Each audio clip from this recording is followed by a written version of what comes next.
Hallelujah. प्रभु यीशु मसीह में मेरे सब बहन भाइयों को जय मसीह की। आप सबका स्वागत है हमारे इस YouTube चैनल यहोवा शालोम टीवी पर। आज की इस वीडियो में हम परमेश्वर के पवित्र वचन को मेरी भविष्यवाणियों की पुस्तक में से पढ़ेंगे, जो कि परमेश्वर के दास प्रेरित अंकुर यूसुफ नरूला जी के द्वारा लिखे गए हैं। और हमारा ये विश्वास है कि पवित्र वचन के ये गहरे भेद आपके जीवन में आशीष को लेकर आएंगे। तो चलिए विश्वास के साथ इस पवित्र वचन को पूरा सुने। आज का वचन, आप अपने शत्रुओं की पीठ देखेंगे। जैसा कि परमेश्वर के पवित्र वचन यहोशू 6 अध्याय उसके 20 वचन में लिखा है, तब लोगों ने जय जयकार किया और याजक नरसिंगे फूंकते रहे। और जब लोगों ने नरसिंगे का शब्द सुना तो फिर बड़ी ही ध्वनि से उन्होंने जय जयकार किया। तब शहरपनाह नींव से गिर पड़ी और लोग अपने अपने सामने से उस नगर में चढ़ गए और नगर को ले लिया। मेरे प्रियो, परमेश्वर ने यहोशू से कहा कि यहोशू, यरीहो को मैं तेरे हाथ में देता हूँ, क्योंकि वह बहुत बड़ा नगर था। तब परमेश्वर ने उसे कहा कि जा और उस यरीहो की दीवार के आसपास रोज 1 चक्कर लगाना और 7वें दिन 7 चक्कर लगाना। और जब 7 चक्कर हो जाए तो जय जयकार करना, हालेलुया बोलना, और वह दीवार गिर जाएगी।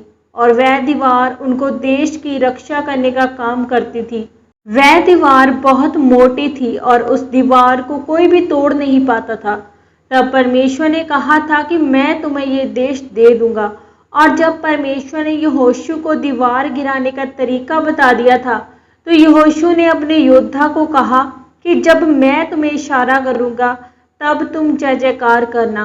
और जब उन्होंने वैसा ही किया तो वह दीवार अंदर की तरफ नहीं बल्कि बाहर की तरफ गिरी थी, ताकि उन्हें ये न लगे कि वह दीवार उन्होंने अपने बल से गिराई है, बल्कि वह परमेश्वर के द्वारा गिराई गई थी।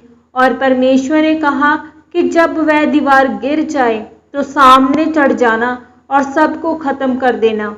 लेकिन अकान, जो इजरायलियों में से था, उसने उन लोगों की महंगी चीजें चुरा ली थी और उनके सोने चांदी की चीजों पर उनके देवताओं की तस्वीर छपी होती थी, क्योंकि वे अन्य जाति थे। और उसने वह चीजें रख ली और उसने वह अपने तंबू में गाड़ दी, लेकिन किसी को ये पता नहीं था। और वहां सब इजरायली लोग अपनी जीत का जश्न मना रहे थे। फिर जब उन्होंने दूसरी लड़ाई ए नगर के करने के लिए जाना था, तो वह एक छोटा सा कस्बा था। जब यहोशू ने वहां जाने को कहा तो उसके लोगों ने कहा कि सब लोगों को जाने की जरूरत नहीं है, सिर्फ 2 या 3 हजार पुरुष जाओ। और जैसे ही वह 2 या 3 हजार पुरुष गए तो ए के लोगों ने 36 लोगों को मारकर भगा दिया। तब वह डर गए और उनके दिल कांप उठे कि अगर ये लोग जान गए कि हम हार गए हैं तो सभी हम पर चढ़ाएंगे। फिर वह सब रोते पीटते रहे और यहोशू भी परमेश्वर यहोवा के सामने रोता रहा।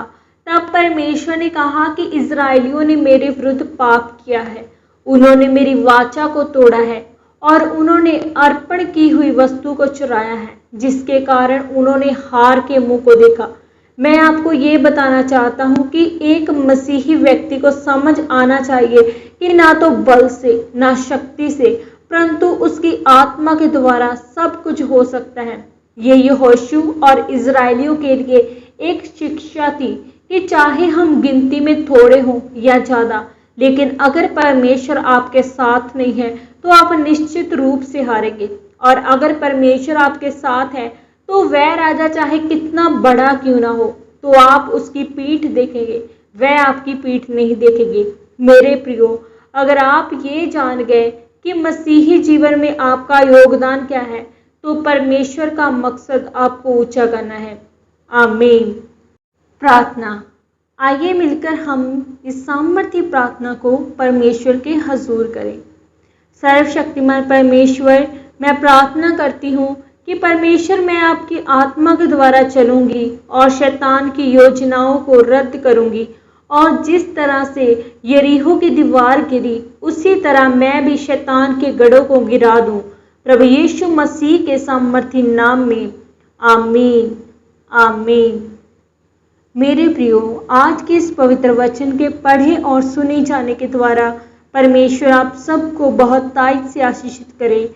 सबको जय मसीह की।